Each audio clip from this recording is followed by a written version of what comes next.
नमस्कार, आप देख रहे हैं जनता टीवी और मैं हूं आपके साथ मनीषा सिंह। बात करेंगे पहली खबर की। तेलंगाना में चुनावी जनसभा को संबोधित करते हुए मुख्यमंत्री योगी आदित्यनाथ ने विपक्ष पर जमकर निशाना साधा है और सीएम योगी आदित्यनाथ ने कहा है कि आज तेलंगाना अपनी पहचान और अधिकारों के लिए तरस रहा है और कुछ ऐसा ही हाल 2017 से पहले उत्तर प्रदेश का भी था।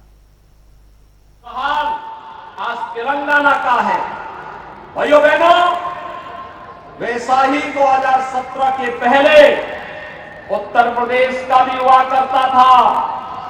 याद करिए 2017 के पहले उत्तर प्रदेश में हर दूसरे दिन एक दंगा होता था, महीनों महीनों कर्फ्यू चलता था। आज उत्तर प्रदेश में पिछले 6.5 वर्ष में कोई दंगा नहीं हुआ है, कोई कर्फ्यू नहीं लगा है। याद करिए उत्तर प्रदेश में डबल इंजन की सरकार है, केंद्र में मोदी जी हैं, उत्तर प्रदेश में बीजेपी के नेतृत्व का दायित्व मुझे दिया गया है। उत्तर प्रदेश में 3 करोड़ गरीबों के लिए एक शौचालय बन गया, 55 लाख गरीबों के लिए प्रधानमंत्री आवास योजना से आवास बन गया, 10 करोड़ गरीबों को वहां पर भाइयों बहनों आयुष्मान भारत का 5 लाख रुपए का स्वास्थ्य बीमा का कार्ड बन गया है। और यही नहीं, 15 करोड़ गरीबों को फ्री में राशन की सुविधा का लाभ मिल रहा है।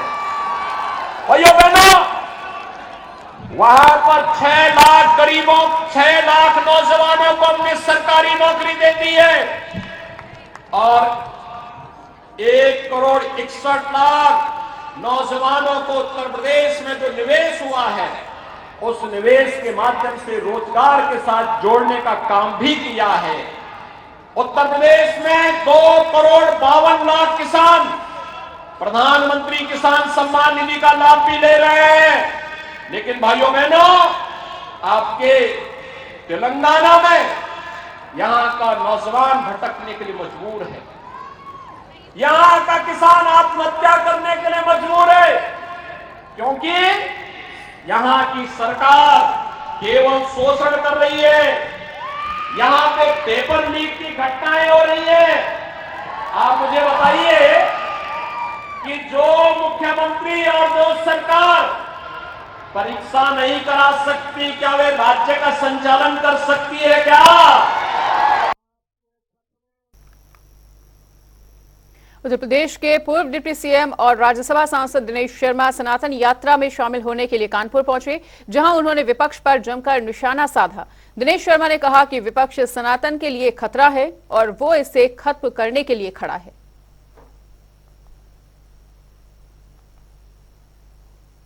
यात्रा का महत्व इसलिए भी ज्यादा है कि आज तथाकथित लोग जो कांग्रेस के नेतृत्व में हैं, वो आज सनातन को गाली दे रहे हैं, सनातन को नष्ट करने की बात कह रहे हैं। कांग्रेस के राष्ट्रीय अध्यक्ष कहते हैं कि मोदी अगर आ गया तो सनातन आ जाएगा, सनातन को नहीं आना है तो मोदी को नहीं आने देना है।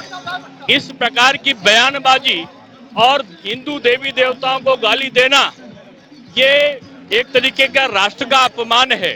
सनातन का मतलब ही है सबको साथ में लेकर चलने की पुरातन व्यवस्था। सब में कोई अगड़ा पिछड़ा अनुसूचित नहीं, सब एक है। इस भावना से सबके समन्वय, सबकी एकता को सूत्र में बांधने का ये आह्वान है एक तरीके।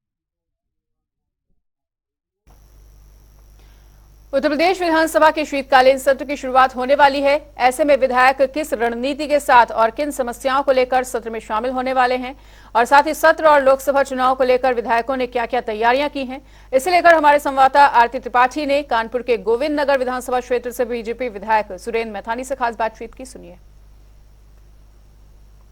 विधानसभा सत्र भी आरंभ होने वाला है, ऐसे कौन से प्रमुख मुद्दे आप जनता के उठाएंगे विधानसभा में? देखिए, कई ऐसे मुद्दे होते हैं, जैसे कुछ डेवलपमेंट के मुद्दे होते हैं, कुछ कानपुर को और अतिरिक्त क्या प्राप्त हो वो होता है, और कुछ मुद्दे हम ऐसे भी लेते हैं क्योंकि हमारे यहाँ मोदी जी और योगी जी का जिस प्रकार से विजन है कि प्रत्येक कार्य मात्र वोट के लिए नहीं करना चाहिए, जैसे भूगर्भ जल प्रदूषित, इस पर हमको काम करना चाहिए। आने वाली पीढ़ी को हम क्या देने वाले हैं अपने कारण से, यानी पॉल्यूशन पे हमको काम करना चाहिए, हमें ऑक्सीजन पे काम करना चाहिए, पेड़ों को लगाएँ हम। इस प्रकार के भी हम कामों को करते हैं, जैसे लोगों की जानों को बचाने के लिए उनको मेडिकल हेल्प दिलाना। ये सारी चीज़ें ऐसी हैं, इससे वोट नहीं मिलता है, लेकिन केवल वोट लेना ही हमारा काम नहीं है। जनता ने तो हमको आशीर्वाद दे दिया, यानी वोट दे दिया, तो अब हमारा नैतिक कर्तव्य है कि जनता के प्रति हम अपने उस संवैधानिक पीठ से जनता को क्या अतिरिक्त दे सकते हैं, ये हमारा विज़न है।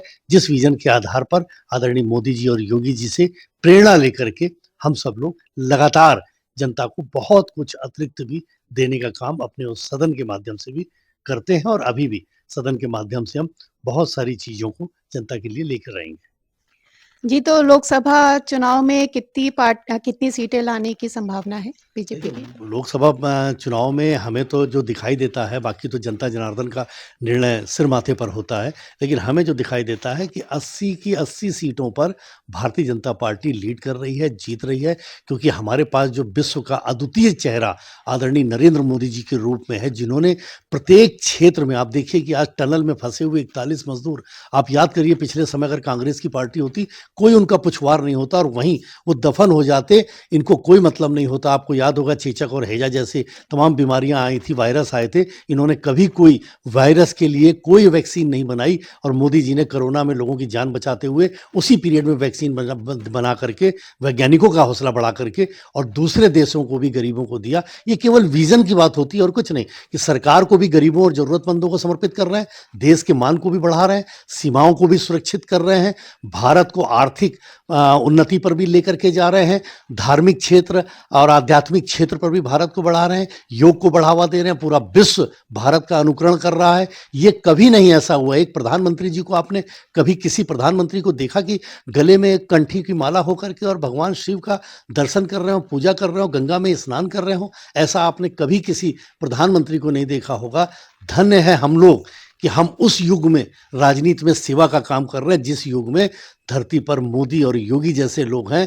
आप अगर बहुत कुछ पूरे आज़ाद भारत के इतिहास को देखेंगे तो पाएंगे कि मोदी जी और योगी जी जैसे लोग इस धरती पर कभी कभी पैदा होते हैं, कभी कभी, जिसके कारण से लोग प्रेरित होकर, हम लोग प्रेरित होकर के और जनता के बीच में जाकर के और शोषित, पीड़ित, वंचित वर्ग की सेवा करने का लगातार काम करते हैं। लोकसभा चुनाव की नई नई रणनीति बन रही है, नए नए समीकरण बन रहे हैं, लेकिन ये कहना भी गलत नहीं होगा कि बीजेपी पार्टी को जीत के लक्ष्य तक जमीन से जुड़े नेता ही पहुंचाएंगे। कैमरा पर्सन हनुमान सिंह के साथ आरती त्रिपाठी, जनता टीवी, कानपुर। उधर शहीद सचिन के परिवार को 50 लाख रुपए की आर्थिक सहायता के साथ ही परिवार के एक सदस्य को यूपी सरकार की ओर से नौकरी दी जाएगी, और ये बातें गन्ना विकास मंत्री चौधरी लक्ष्मी नारायण ने कही हैं। उन्होंने कहा कि ऐसी दुख की घड़ी में हम शहीद परिवार के साथ हैं।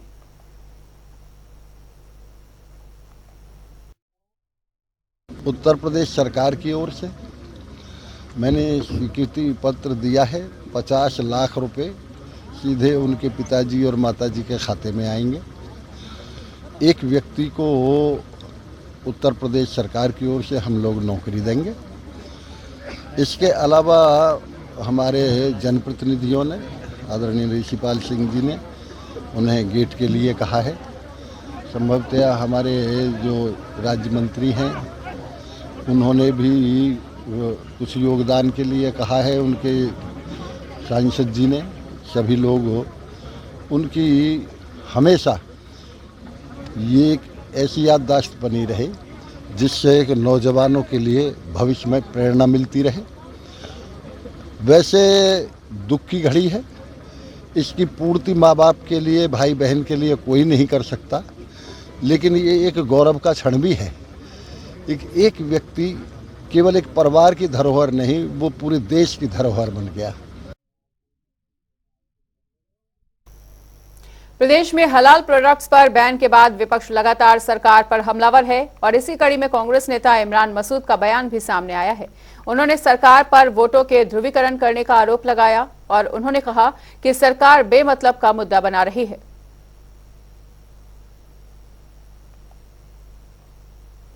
पॉलिटिकल स्टंट है, इसका कोई मतलब नहीं है। हलाल मुसलमान जो है, मुसलमान के लिए हलाल का खाना वो है, और उसको वो देख करके खाता है। तो ये सारा का सारा पॉलिटिकल स्टंट है। इनके बैन करने से या करने से कुछ फर्क नहीं पड़ने वाला है किसी चीजों से। कैराना की बात नहीं करी, उत्तर प्रदेश की सभी सीटों के ऊपर कांग्रेस मजबूती से चुनाव लड़ेगी। इस बार क्या रहेगा चुनाव में? अच्छा रहेगा। 3 तारीख के बाद पूरे देश का माहौल परिवर्तित होता हुआ दिखाई देगा। वाराणसी में एक विश्व रिकॉर्ड बनने जा रहा है, जहां शिवाला घाट के चेत सिंह किले में 9 दिवसीय अनुष्ठान में 1 करोड़ 1 लाख पार्थिव शिवलिंग की पूजा की जा रही है। दक्षिण भारत के 500 वैदिक ब्राह्मण और विद्वान शिवलिंग का 16 तरीके से विधिवत पूजा और अभिषेक कर रहे हैं। हैदराबाद से जो श्री श्री विजयानंद गाथा समिति है और उन्होंने शिवाला घाट में कोटि पार्थिव लिंगार्चना का ये जो प्रोग्राम किया है, तो ये विश्व कल्याण हेतु और जन कल्याण के लिए किया है। तो ये विश्व का सबसे बड़ा प्रोग्राम है और हमारी सब भारतवासियों, पूरे विश्व के लोगों को ये कहना है कि विश्व में जो अभी युद्धजन्य परिस्थिति है, विश्व में अशांति है, तो इसका प्रयोजन हम विश्व शांति के लिए किया है कि विश्व को शांति मिल जाए। और हमारा एक मैसेज है कि हर हर महादेव और हर घर महादेव, हमको महादेव को हर घर में पहुंचाना है। और दूसरी बात, काशी अविमुक्त है, काशी के कण कण में शिव है और ये पूजा के पूरे देशवासियों को नहीं, पूरे विश्व का इसको लाभ होगा।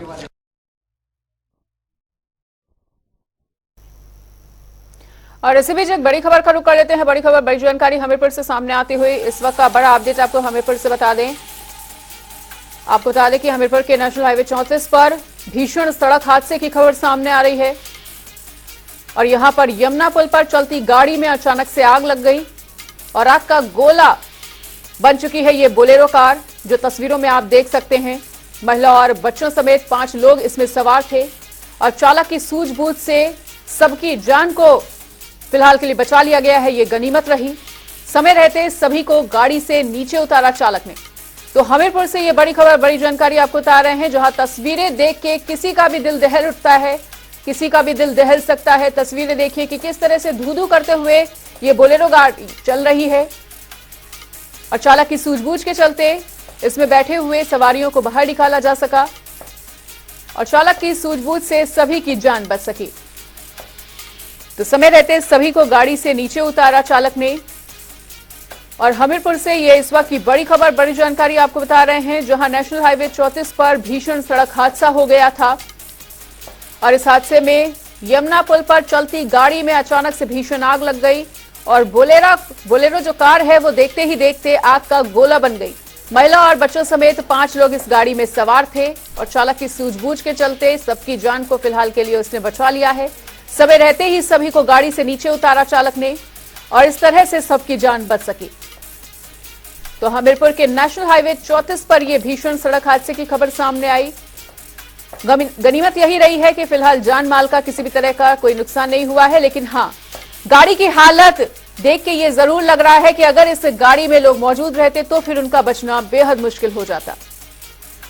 और इसी बड़ी खबर पर जानकारी के लिए हमारे साथ हमारे सहयोगी अंकित पांडे जुड़ चुके हैं। तो अंकित, हमीरपुर में ये बड़ा हादसा होते होते टल गया है। हालांकि बोलेरो कार जो है वो पूरी तरह से जलकर राख हो गई है, लेकिन जो उसमें तमाम सवारियां बैठी हुई थी, जो परिवार बैठा हुआ था, वो चालक की सूझबूझ से सुरक्षित। क्या कुछ कहना चाहेंगे इस पूरे हादसे को लेकर? मनीषा जी, मैं आपको बताना चाहूंगा, पूरा मामला हमीरपुर जिले के सदर खुर्दवाली क्षेत्र के यमुना पुल का है, जहां दोपहर लगभग 3:30 बजे बांदा पैलानी डेरा से होकर शादी समारोह रोड से ये परिवार कानपुर देहात भोगनीपुर जा रहा था और जैसे जमुना पुल के बीच में गाड़ी पहुंचती है तो अचानक गाड़ी उनकी बंद होती है और हल्का धुआं दिखाई देता है और जैसे ड्राइवर को ये हल्का धुआं दिखाई देता है तो ड्राइवर तुरंत सभी को नीचे उतारने लगता है और सभी को उतारते उतारते गाड़ी धू धू कर जलने लगती है। आग लगने की सूचना पर पहुंची दमकल की टीम ने दो गाड़ियां बुलाई और बहुत तेजी दिखाते हुए आग बुझाई और सभी को वहां से बचाया। आधे घंटे तक चले घटनाक्रम में हाईवे दोनों तरफ बहुत लंबा जाम लगा रहा, जो कि NH 34 ये लखनऊ से सीधे आपका MP जोड़ने वाला रोड बहुत व्यस्त रोड रहता है, यहाँ पे लंबी जाम की। बिल्कुल अंकित, और ये भी जानना चाहेंगे कि आग लगने का कारण क्या कुछ रहा है, क्या इस बात की जानकारी मिल पाई है? हाँ, चालक से बात की गई, चालक ने ये बताया कि शायद सर्किट से हो सकता है आग लगी हो और इसका वैसे कोई टेक्निकल कारण अभी तक सामने नहीं आ पाया है। ठीक है अंकित, इस तमाम जानकारी के लिए आपका बहुत बहुत शुक्रिया। तो महिला और बच्चों समेत 5 लोग सवार थे जिन्हें अब बचा लिया गया है। और फिलहाल अब रुक करेंगे 4 मिनट में 18 मंडलों की खबरों का। पंजाब में किसानों ने रेलवे ट्रैक पर किया कब्जा। सहारनपुर में रेल मार्ग हुआ अवरुद्ध, ट्रेनें बिना सूचना के बंद। अमरोहा में चोरों का आतंक, घर के बाहर खड़ी कार से बैटरी निकाल कर हुए फरार। घटना सीसीटीवी में हुई है कैद। काशीपुर में दोहरे हत्याकांड का मामला है। प्रकाश में तंत्र मंत्र के भेद चढ़ी 2 बहनें, मामले की जांच में जुटी हुई है पुलिस। अमरोहा में बदमाशों ने किसान को गोली मारकर उतारा मौत के घाट। खेत में मिला था किसान का लहूलुहान शव, मामले की जांच में जुटी हुई है पुलिस। प्रतापगढ़ में सन के आश्रित ने युवती सहित परिजनों पर किया चाकुओं से हमला। इलाज के लिए भेजा गया है अस्पताल। ग्रामीणों ने आरोपी को किया पुलिस के हवाले। आगरा में जयपुर जा रहे स्लीपर कोच में जा घुसी बेकाबू बस, हादसे में चालक की मौत, 4 लोग घायल। सहारनपुर में 3 अलग अलग जगहों में हुए दुष्कर्म के मामले का हुआ खुलासा। पुलिस ने 48 घंटे में 3 आरोपियों को किया है गिरफ्तार। अलीगढ़ में अधेड़ की संदिग्ध परिस्थितियों में हुई मौत। जमीनी रंजिश के चलते कुछ लोगों ने ही दिया जहर। पुलिस ने शव का कराया पोस्टमार्टम। आगरा में आरोपी को पकड़ने गई पुलिसकर्मियों पर हुआ हमला। पकड़ा कर शानू कुरैशी को छुड़ा लिया गया। वहीं 25 अज्ञात पर मुकदमा हुआ है दर्ज। आगरा में डग्गा मार एम्बुलेंस पर हुई कार्रवाई। स्वास्थ्य विभाग की सतर्कता के चलते चालकों में मचा है हड़कंप। एसएन मेडिकल कॉलेज के बाहर से एम्बुलेंस का हुआ सफाया। ललितपुर में गांव के दबंगों ने युवक के पैर में मारी गोली। पुरानी रंजिश के चलते उठाया गया है खौफनाक कदम। घटना की जांच में जुटी हुई है पुलिस। अलीगढ़ में सामूहिक विवाह सम्मेलन का हुआ आयोजन। 700 जोड़ों की हुई है शादी। 50,000 रुपए का दिया है अनुदान। हमीरपुर में कपल की सुर्खियों में है शादी। अमेरिका की दुल्हन और हमीरपुर का दूल्हा। सोशल मीडिया पर शादी समारोह की फोटोज हो रही है वायरल। देवरिया में डिवाइडर से जा टकराई अनियंत्रित बाइक। हादसे में 2 की मौके पर मौत, 1 की हालत नाजुक। बांदा में चोरों का आतंक, दुकान से लाखों के माल पर किया अपना हाथ साफ। मामले की जांच में जुटी हुई है पुलिस। रायबरेली में बहुचर्चित लालगंज लूटकांड का आरोपी गिरफ्तार। पुलिस को मुठभेड़ के दौरान मिली सफलता। सर्राफा की व्यापारियों से ही 65 लाख की लूट।